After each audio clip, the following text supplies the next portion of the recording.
Politi, aku Dinda Triapsari, siap berinovasi. Sobat Politik, gimana nih kabarnya hari ini? Semoga kalian masih sehat-sehat aja.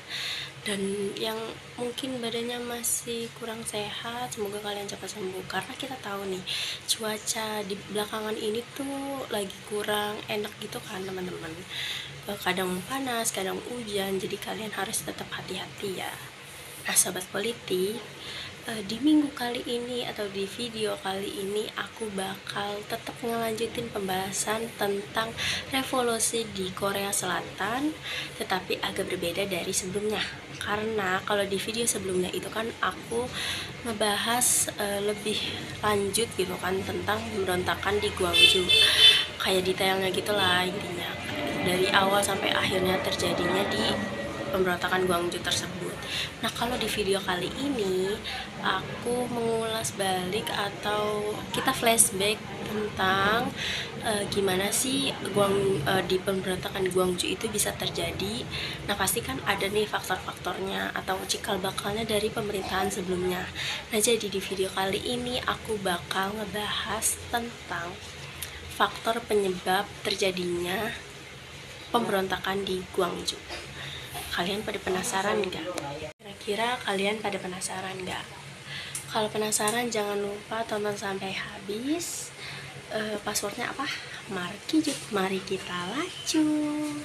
Sobat Politik, kalian tahu gak sih kalau misalnya kita udah ngebahas tentang demokrasi di suatu negara ini nih bakal berkepanjangan atau kita nih nggak akan ada habisnya gitu kalau misalnya udah ngebahas soal demokrasi.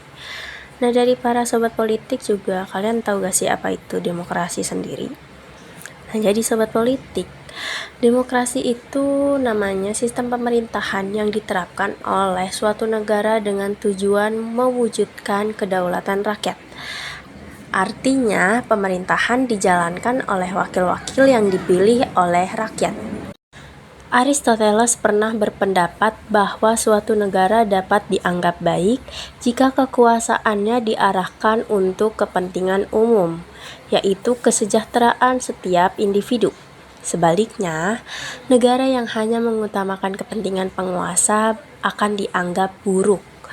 Salah satu pilar penting dalam demokrasi adalah penerapan prinsip trias politika, yang membagi kekuasaan negara menjadi 3 bagian, yaitu ada eksekutif, yudikatif, dan legislatif. Ketiga lembaga tersebut beroperasi secara mandiri dan memiliki kedudukan yang setara, sehingga dapat saling mengontrol dan mengawasi dengan prinsip checks and balance. Sobat politik, demokrasi sendiri memiliki sejarah panjang yang dimulai dari zaman Yunani kuno.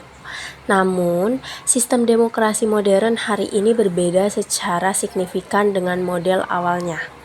Demokrasi klasik Yunani ditandai dengan diskusi langsung semua urusan negara dengan rakyat, sehingga mereka aktif dalam proses pengambilan keputusan yang membentuk nasib sebuah bangsa. Sistem ini melibatkan pembentukan badan legislatif seperti Dewan Perwakilan Rakyat yang mempresentasikan aspirasi dan kepentingan rakyat. Park Chung-hee, Presiden kedua Korea Selatan, telah merebut kekuasaan melalui kudeta militer pada tahun 1961 dan kemudian memimpin dengan kontrol ketat di bidang politik, ekonomi, dan sosial. Meskipun ekonomi Korea telah berkembang pesat di bawah kepemimpinannya, Park Chung-hee membatasi yang namanya kebebasan sipil dengan menerapkan demokrasi terbatas. Nah, Park Chung-hee mengekang kebebasan berbicara dan pers yang menghalangi kritik terhadap pemerintahannya dan membatasi kebebasan rakyat. Pemerintahan militer Korea Selatan telah berusaha mempertahankan kekuasaannya dengan menyebarkan informasi palsu bahwa demonstran di Gwangju adalah simpatisan Korea Utara. Lalu Gwangju diisolasi dari dunia luar dan pers dilarang melaporkan peristiwa tersebut. Meskipun menghadapi kekerasan brutal dari militer dan banyak korban jiwa, semangat rakyat Gwangju untuk memperjuangkan demokrasi tidak padam. Gwangju dikenal sebagai tonggak penting dalam transisi Korea Selatan menuju demokrasi dan kebebasan. Gimana nih sobat politik? Pembahasan aku barusan ini mudah dimengerti atau gimana? Nah, kalian jangan lupa untuk selalu dukung aku lewat subscribe, like, and comment, dan jangan lupa share ke teman-teman kalian. Nah, jangan lupa untuk tunggu aku di minggu selanjutnya. Kita bakal bahas apa? Kalian pasti penasaran kan? Jadi tetap stay tune ya teman-teman.